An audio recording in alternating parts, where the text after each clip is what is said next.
Ya, memang kita harus sedikit kecewa karena laporan yang seharusnya diterima seperti biasa, sebagaimana kemarin kita ada kesepakatan dengan lantai 15 bahwa ahlinya supaya bisa menjelaskan hal-hal yang lebih teknis, ya.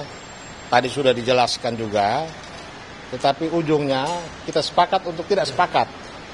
Terdapat perbedaan pendapat yang tajam antara kita dengan pihak Bareskrim Polri, karena menurut mereka apa yang mau disampaikan itu masuk menjadi wewenang Gakumdu atau Bawaslu.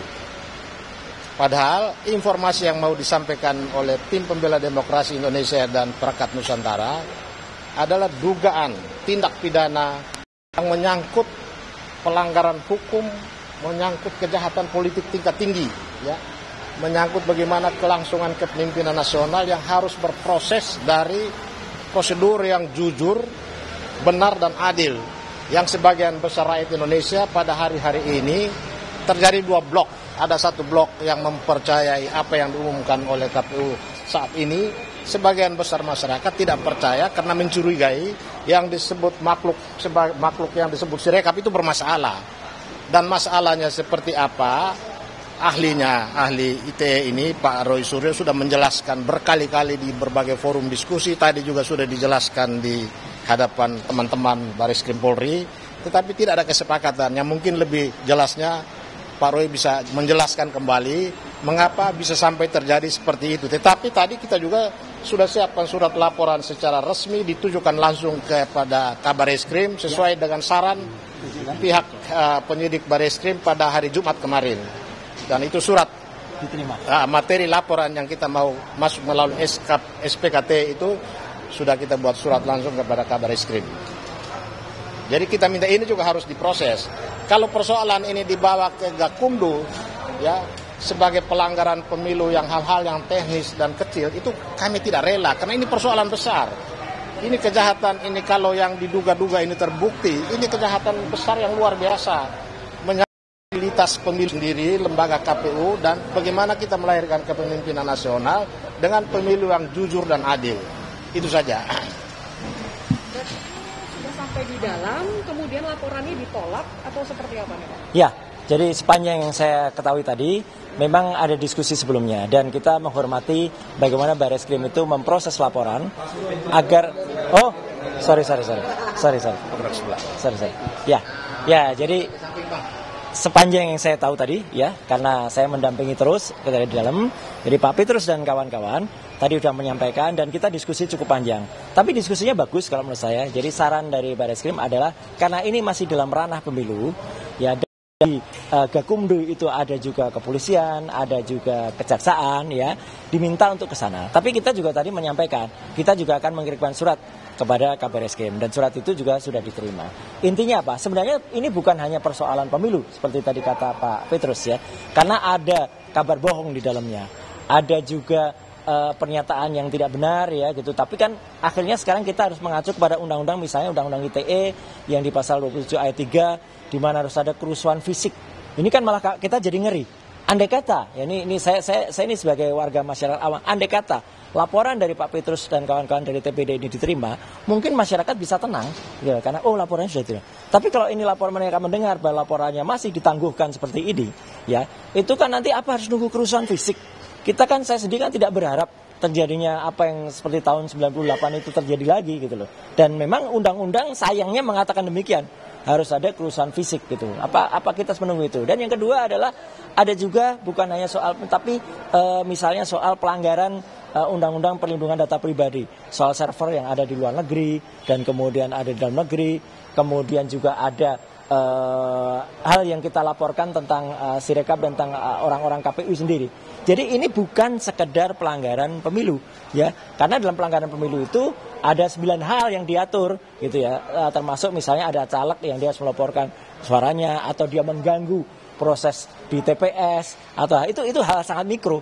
Ini persoalan ini sangat makro sebenarnya. sangat besar untuk Republik ini. Jadi menurut saya, ya saya sekali lagi saya tidak berpretensi apa-apa, ya, tapi saya siap mendukung kalau misalnya nanti kami dipanggil lagi, misalnya surat dari ke Kabareskrim ini diproses, atau kemudian di Gakumdu laporan dari Pak Petrus ini dijalankan, ya, saya siap untuk terus mendukung dan membantu supaya apa? Supaya agar tidak terjadi kerusuhan di masyarakat. Itu aja, ya. Jadi kita bongkar semuanya supaya yang salah juga akhirnya menjadi salah, bukan yang salah berlindung di balik undang-undang atau di balik kekuasaan. Saya kira tambahan saya itu. Kemarin tidak ada bukti, kekurangan bukti, sekarang apa lagi? Nah, itu dia. Bukti apa sudah dibawa, Bang?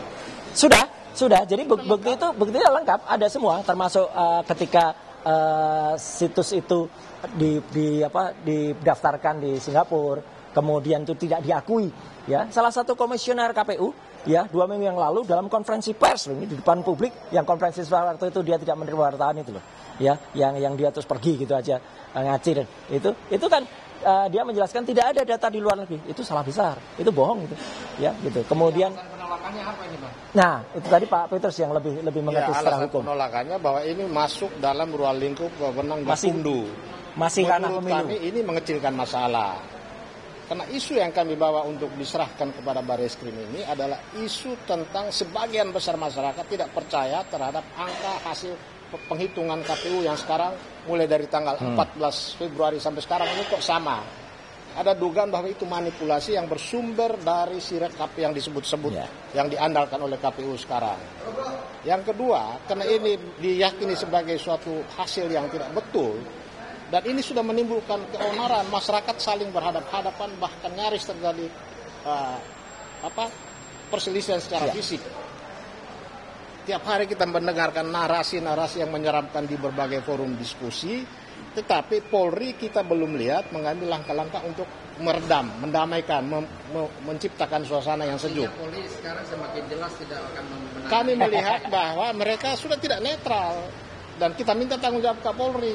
Saya sih Kalau menyarankan, Pak Cori ya. bicara bahwa ini adalah sesuatu yang menjadi perbedaan pendapat ini, berilah kepercayaan kepada Polri untuk melakukan penyelidikan dan kemudian memberikan penjelasan.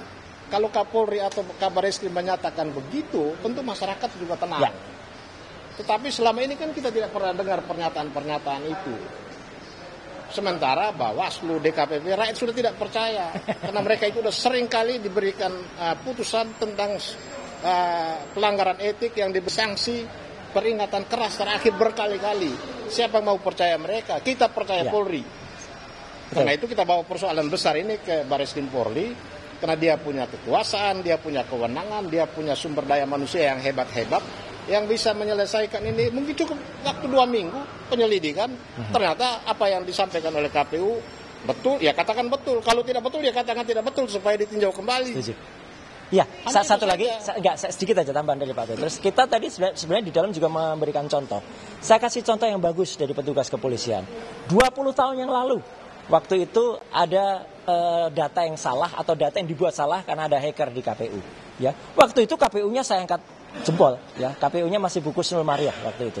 Ya, saya pun waktu itu bertarung dengan Bu Kusnul karena ada beberapa angka-angka yang tidak tepat atau lambat gitu. Tapi ketika kemudian ada hacker dan itu angkanya berubah, KPU kemudian tidak defensif seperti sekarang. KPU kemudian malah melapor ke polisian, Bareskrim masuk, lakukan polis lain terhadap server KPU, dan kemudian ketemu hackernya. Rakyat Indonesia semua senang. Win-win, itu maksudnya.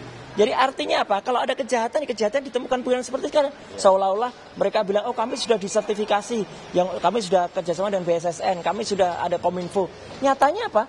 Nyatanya kesalahannya beberapa hari yang lalu aja 154.514 TPS salah dari 800.000 TPS. Itu kan sudah di atas 18%. Jadi menurut saya ya memang something wrong di sini. Ada sesuatu yang terjadi. Gitu. Dan sikap Polri terhadap persoalan pelanggaran pemilu ini beragam. Salah satu contoh pada waktu masyarakat melaporkan Pak Roy terkait dengan pelanggaran pemilu, di sini laporannya diterima. Terus kemarin ketika kita melaporkan, mereka bilang bawa ahlinya supaya menjelaskan, supaya laporannya bisa kita proses. Kemudian juga menyatakan kalau tidak melalui Dumas. Nah hari ini informasinya berbeda lagi, harus dikembalikan ke Gakumdu. Ini kan berarti tidak ada keseragaman. Ya. Nah ini berarti setelah ini akan bergerak ke Gakumdu atau seperti apa ini kalau ditolak? kita tidak punya agenda ke situ. Agenda kami lebih percaya karena ini kasus besar, ya, menyangkut masyarakat banyak yang sekarang terbelah dua. Hanya Polri yang bisa clearkan ini dan menjelaskan. Kita butuh penjelasan dari Polri. Dalam hal ini Kapolri atau Kabareskrim. Kalau ini dibiarkan terus sementara masyarakat ini berhadap-hadapan, ada yang pro dan kontra, nah itu salah Polri, bukan salah kita. Kita dengan membawa ke sini supaya ada penyelidikan yang netral, hasil netralitas itulah diumumkan kepada masyarakat supaya pemilu ini damai. Pemilu kan belum selesai, karena proses penghitungannya belum selesai. Mengupayakan ke sini ya. Ya. Oke. Terima kasih. Terima kasih teman-teman.